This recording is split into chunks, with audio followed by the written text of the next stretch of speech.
യുവ കവയിത്രിയുടെ കവിതകൾക്ക് fine arts വിദ്യാർത്ഥികൾ ദൃശ്യഭാഷ്യം തീർത്തു. നാവിൽ ക്യാൻസർ ബാധയെ തുടർന്ന് അടുത്തയാഴ്ച ഓപ്പറേഷന് വിധേയയാവുകയാണ് രമ്യ എന്ന ഈ കവയിത്രി.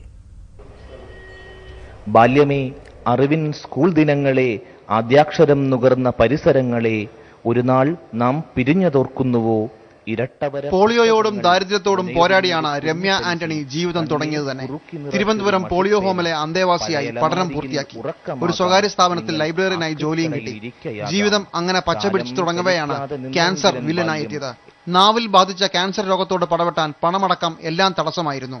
കൂട്ടം, ഫേസ്ബുക്ക് തുടങ്ങിയ ഇന്റർനെറ്റ് കൂട്ടായ്മകളിൽ സജീവമായിരുന്ന രമ്യയ്ക്ക് അപ്രതീക്ഷിത സഹായം എത്തിയതും അവിടെ നിന്ന് കിട്ടിയ കൂട്ടുകാരിൽ നിന്ന് തന്നെ. ചികിത്സയ്ക്ക് പണം സംഘടിപ്പിക്കുന്നതിനൊപ്പം ഫൈൻ ആർട്സിലെ വിദ്യാർത്ഥികൾക്കൊപ്പം ചേർന്ന് ചിത്രരചന സംഘടിപ്പിച്ചതും ഇവർ തന്നെയാണ്.